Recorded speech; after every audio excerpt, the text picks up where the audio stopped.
Hey, I was going to be really serious and very professional about this video, but I give up. I just give up. So welcome to the special video for September, specific to mental health and getting through this month without, and I'm not kidding you, throwing yourself off a bridge. So it's literally that kind of month. So let me just cover September again in brief. The thing I need you guys to be aware of is this month, when they use the word gaslighting a lot. Oh my God, we're going to have so much of it this month, as if the last 4.5 years weren't enough of it. So this month, the propaganda armies are out in force. The problem is they're joined by the delusional conspiracy theory armies and, the anti-vaxxers and all the people who live in little bubbles that have this fantasy about what's going on in the world, and you can't trust science or doctors, but you can trust memes on Facebook and your cousin, right? To take horse dewormer. Ooh, so it's going to be that kind of a month. And as a result of that, because it's coming literally from all four corners, it's going to make those of us who are paying attention or those of us who struggle with mental health issues even more stretched thin in terms of our ability to navigate comfortably. And for some people who are more fragile, this could absolutely stretch people just a little too thin. So we need to be aware of that. And the reason the story of the Buddha and Mara was brought up is because Mara, we are on the precipice of great change, but we have to be able to get through this. And just like Buddha was about to transcend and discover enlightenment, so Mara stepped in and threw every illusion he could in his attack on Buddha to stop him. This is September. So we are dealing with a similar thing with Mara kicking up in force, throwing every awful thing that we can think of, like in our faces, to distract us and discourage us and to second guess ourselves. Now, with Mara, one of the things that you got to know, and this specifically applies to this month, is that Mara, it's not the attacks or the temptations by Mara that was the issue. It's literally him getting in our head, and messing around with it. So he was trying to get into Buddha's head to get Buddha to doubt himself, to feel pessimistic, to be angry, to give up hope, all of the, to give up his commitment and go take the easy way out.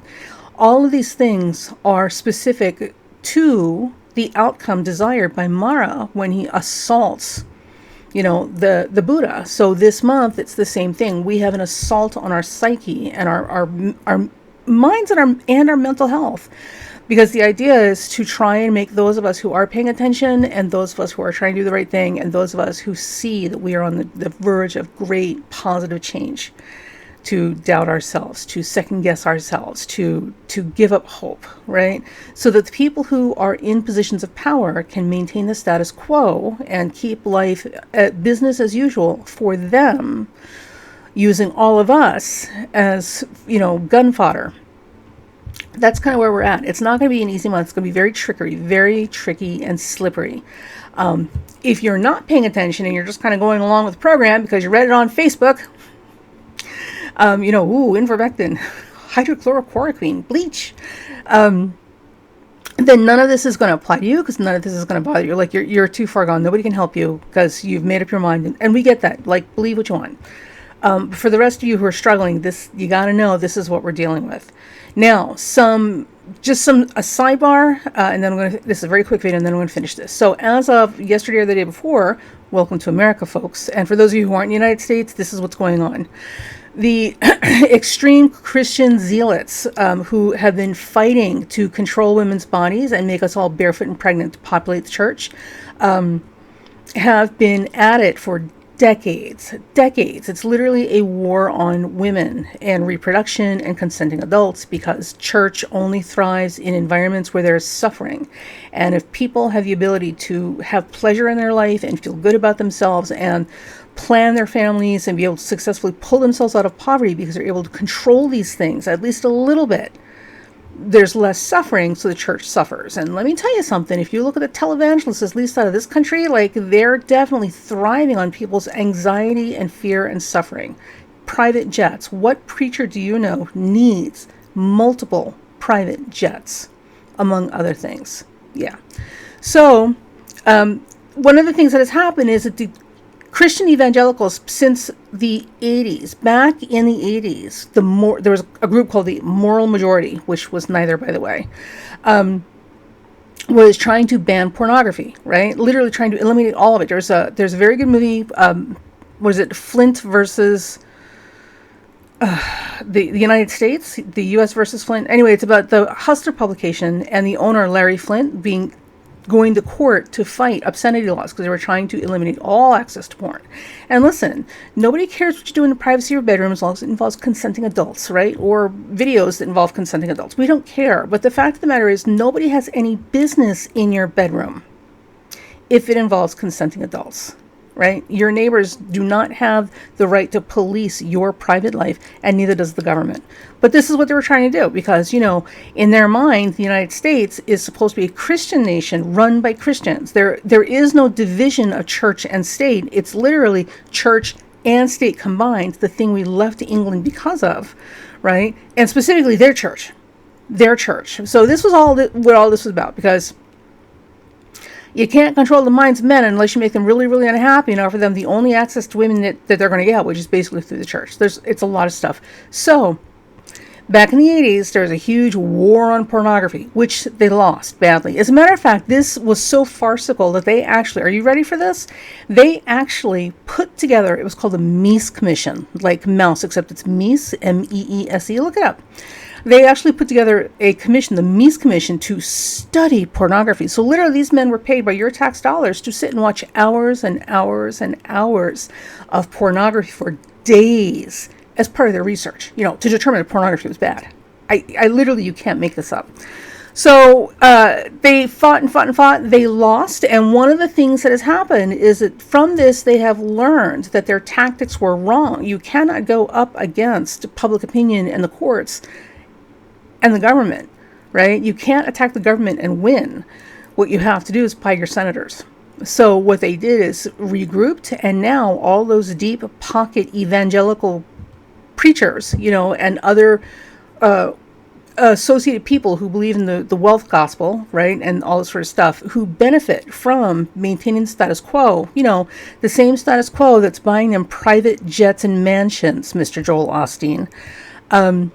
They've got plenty of bankroll to buy lobbyists and or politicians, right? So that's exactly what they've done. They're literally playing the Asian strategy, the long-term multi-generation strategy, and they've been at it for a very long time.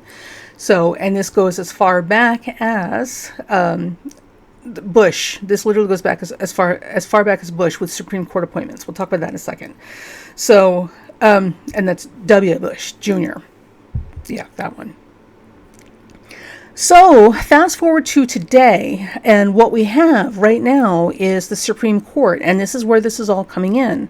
So during the Trump administration, we had multiple laws that were attempted to be put in effect by various states that were banning abortion at different stages and had all these ridiculous qualifications in them, and literally were making them next to impossible on an almost comic level, the way these laws were written, to prevent women from having abortions. Okay, and some of them were successful, some of them were not. But ultimately what happens is, if they're challenged or if they can't push it through, laws have to go up to the Supreme Court for the final decision on whether this is allowable or not. So the last, and the thing you need to understand about the Supreme Court is they have the ability to pick and choose which cases they will hear. So they receive hundreds and thousands of cases every day, right, or every year. And obviously they're not going to get through all of them. So what they will do is, out of all of these cases, they will pick and choose which ones are going to allow to come forward for them to discuss and make a ruling on, which now becomes the ruling for the land forever until it goes back before the Supreme Court, which isn't going to change anything until somebody dies and we have a new person on the court, because Supreme Court positions are lifetime appointments. And this is important because this is how we got here. So during the Trump administration, we had all these, Republican states, and specifically along the Bible Belt, where the religious evangelical zealot Christians who were so rabidly anti-abortion, because this is the only cause they have, right? So, and of course, in their mind, their numbers are dwindling. So make the white women have babies because we need more white babies, not the brown ones. Keep the foreigners out. We need white babies. And I hate to make it sound racist, but honestly, like, if you go back and start reading this stuff, it becomes really obvious where this is coming from, because that's literally what's it about. because they don't care about the poor who are minorities in these areas where they're trying to cut social services. They don't care about them, but they're really keen on making sure that everybody's having babies.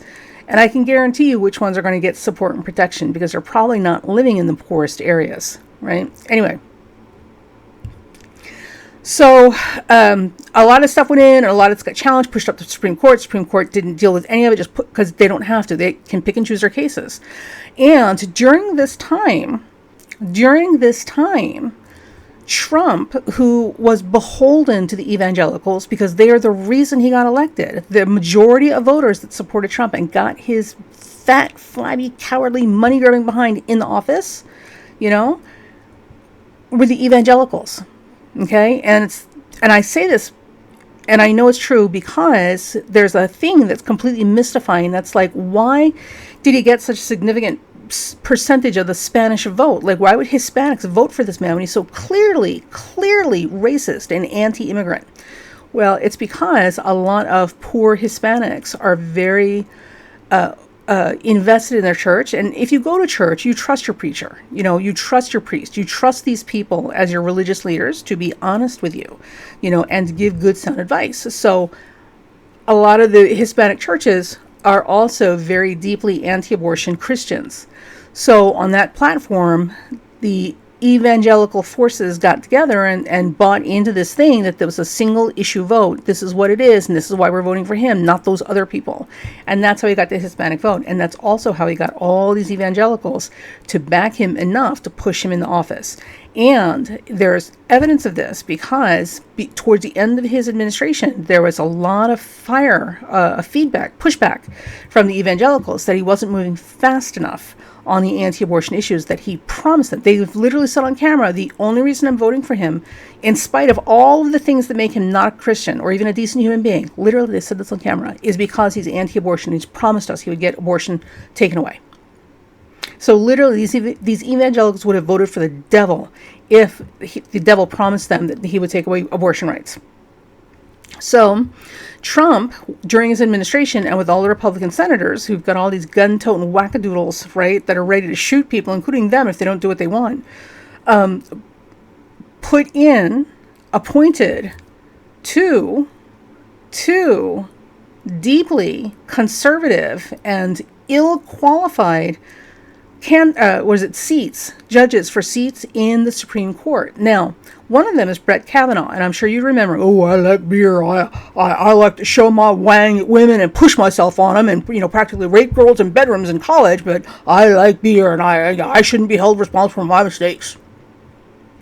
Not only is he out of every candidate possible ill-qualified for this actual position, so this was literally a favor. It's a gimme. Somebody put him in there because they needed him to vote their way. And also, Brett Kavanaugh had a huge amount of debt before he got put into that seat, and his debt got wiped away all of a sudden. So imagine that Brett Kavanaugh might be in debt to someone for paying off his debts.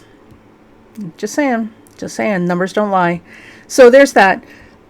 Now, the only thing that we had that was a holdout was Judge Ruth Bader Ginsburg, bless her heart, who literally fought and worked until the day she died because she knew what was coming and she knew how important this was. Unfortunately, she died before the administration changed hands, which left Trump in a position, and his administration, in a position to fill that seat, which they then filled with Amy Barrett Coney, or Coney Barrett, the faux Christian evangelist supporting traditional woman who has no problem violating all the traditional Christian ethics and holding down a job and having a position of influence and power and having other people raise her children. She's got 5 kids, but she's been working as a lawyer this entire time. Lawyers work long hours. I guarantee you somebody else is raising those kids. But she's a good Christian woman who also has a public history of being very vocally and powerfully anti-abortion. These are the 2 people he put onto our Supreme Court seats to tip the number of people on the court into a conservative anti-abortion position should these things come up. Okay. So Trump is out of office. All of his, retarded wackadoodles who are terrified that the world is going to go on without them because now it's not white-centric. And, this is not acceptable. So he's gone. Biden's in office. And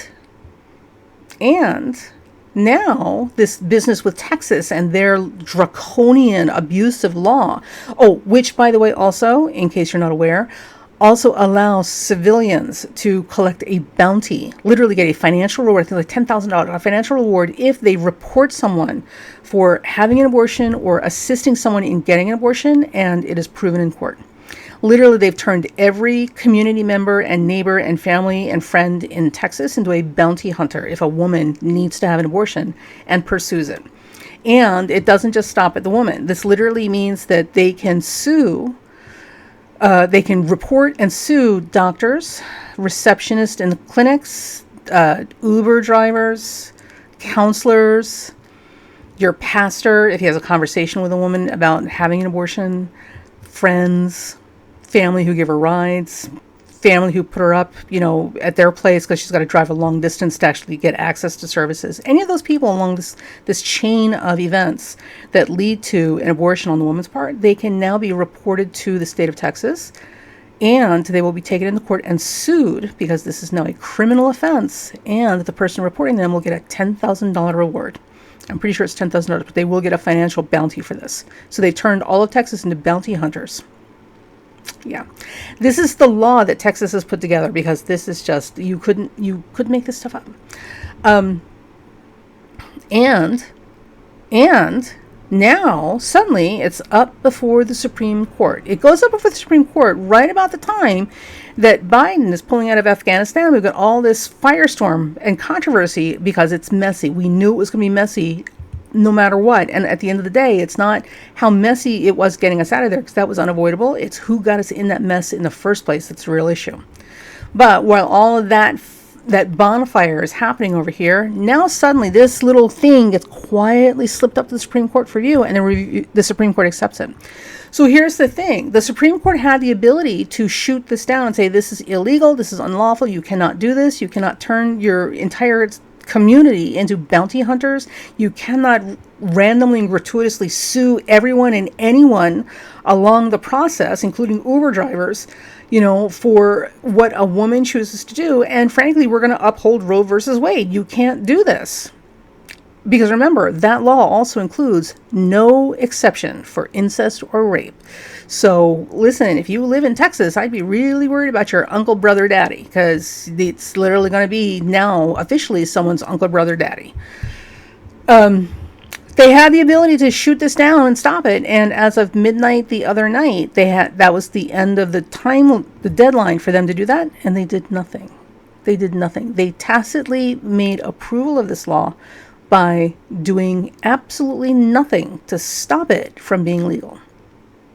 That's your Supreme Court, with Gorsuch, Kavanaugh, and Amy Coney Barrett, or Snow Cone Barrett, whatever her name is, Amy Barrett, right? Those three specifically leaning extremely heavily and hardline anti-abortion.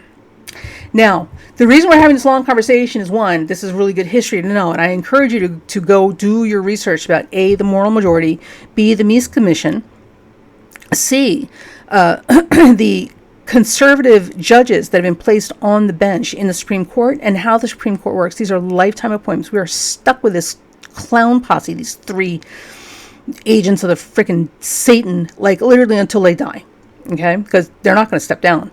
Or unless we expand the Supreme Court so that they don't represent such a majority pivot point on major important decisions that affect all of us. Because the fact of the matter is, whether you believe in abortions as being a good choice or a bad choice, the reality is women don't make these decisions lightly. And there are a lot of women who have to make these decisions because they are life and death issues, or they're quality of life issues. And the majority of women who have abortions are either teenagers who are much too young to be single mothers, or, surprise, they're married women who already have children. And there are many other factors that go into her making such a hard decision. And this is the beginning. So remember, we talked about this month's horoscope, and there's a lot of major players up there, right, who aren't affected by this, because the senators' mistresses will always have access to abortions, and so will their daughters. The rest of us, we can go hang. We are literally chess pieces being moved around on the board, and now the games are beginning. And this is important because this is what we're going to be dealing with all month long. And the problem is these things, as they ramp up and amplify, the Satan signal, because all the false prophets and like we're seeing it. Mara is active this month. While they're amplifying the signal and making these bigger and larger than life and overwhelming, if you are struggling with things like not being evicted, like being underemployed during a pandemic, or dealing with people who won't put a damn mask on, or get the vaccine, that could potentially get you to start becoming a carrier of the virus, that you could possibly bring home and infect a loved one who is immunocompromised, right? Or you have children you're trying to send back to school, but now they won't make everyone wear masks, and the kids who aren't wearing masks typically are children of anti-mask, anti-vaxxers, so they're putting your children at risk, yada, yada, yada, yada. While you're dealing with this, you gotta know this Supreme Court thing with the abortion is literally the tip of the iceberg of the nonsense we're gonna be dealing with through the month. So it's very important that we keep our wits about us as we get through it. It won't be easy. And I'm not trying to alarm you, but I am trying to give you fair warning so you can plan ahead and start planning for maintaining yourself. So, right here, I want to break and I want to say something very important. I need you to hear this. I really need you to hear this, okay? You matter. You matter. And all of these things that are happening, while they're very real and have very real consequences and impacts on you, the thing you need to understand is that ultimately a lot of these things are designs and tools by Mara and the powers that be, specifically to undermine your mental health. They want you to doubt yourself. They want you to lose hope. They want you to lose confidence. They want you to believe in insane nonsense, conspiracy theories, anti-vaccine agendas, anti-mask, taking horse medicine. Oh my God, right? You're seeing a whole lot of people are falling into this, but they're trying to drag you in with them. Okay. So trying to keep yourself like above water and sane is going to be a real challenge this month. So make sure that you take time out to get quiet, to find your quiet time and literally reboot your brain, right? Find time to stop and no stimulus at all. No TV, no music, no nothing. Well, maybe some music. But find some time stopping it quiet for a couple of minutes and just shut down and reboot your brain and discharge all this crap, because we're going to get hit with a lot of it. Literally, we're going to be like people drowning in the ocean, being sucked in by an undertow. So, screaming and noisily flapping arms and fighting is not necessarily going to help. Panicking is definitely not going to help. So find your quiet time and understand that you matter. And the Mara and the forces that be for darkness are going to be very, very active this month. And their intent, more than anything else, is to try and unravel you. Like literally they're trying to get in your head and mess with you. Okay, so it's the ultimate mind, right? Excuse my language. So don't discount these things. Don't dismiss them. Don't ignore them. Ignoring them is how we got here, folks. Pretending that politics doesn't matter and nothing ever changes and it doesn't matter, yada, yada, yada, and taking things at face value. This is how we got here. So don't dismiss them and ignore them. Definitely pay attention. You need to be aware of these things because they impact you, not the people making the rules, you. But at the same time, understand that they're trying to get in your head, because the more confused and agitated and afraid you are and overwhelmed you are, the easier you are to control. And ultimately, you being in their control is the only way they're going to survive right now, because they've really messed up. And this is Mara's time this month. This is Mara's time. So, wow, this is just a long lecture, right? So that's what's going on. And also, too, some interesting things I want to point out. Understand that there are much bigger things afoot. I'm not seeing them in the astrology charts specifically. So I can't point to, oh, it's clearly this planet and that aspect. And people are trying. They're really trying. They pulled up the charts for when the decision came down to not block the Texas abortion bill. It's like, oh, look at this aspect and look at that aspect. Oh, this planet and that planet. Yes and no, and I'm saying this because this Texas abortion ban came down and was not blocked by the Supreme Court within days of the Taliban taking over Afghanistan, which is also a huge, huge crisis issue for women and women's rights. So these things are happening on different days. There are much different aspects involved, but there's definitely something happening, and it's a much bigger picture. So the planetary picture for this, with all of this business about the assault on women and women's rights and this regressive dragging us back to the Dark Ages, is there in the cosmology of the stars. But we might have to back up a little bit to actually see it, because these are much bigger field events than just the local area. And for this, if you are an astrologer, I would point you back to this grand stellium in Capricorn that occurred not so long ago, because we'll be under that stellium for at least 10 or 15 years, I believe, or 3 or 4. I'll put a link down below where we talked about the grand stellium in Capricorn. And its impact, because the grand stellium Capricorn, even though we think of Capricorn as the father time, Capricorn is a feminine sign, and it's a night planet, and Saturn is a feminine planet. This is about women. This Capricorn stellium has been about women, and now we're coming to it. So I'm going to go back and find it. We'll look at that. But in the meantime, stay strong and put in your support systems for your bad times, right? Your bad days and your bad moments, because it's not going to get easier, but you can get through this. And you need to get through this with the help of other people. So do what you need to do to keep your mental health together, and support, and make safe space for the people around you so that they can get through this. Because if you're holding up okay, that doesn't mean that the person next to you is, right? And we need everybody to be on board and on the ship when we get to the other side of this.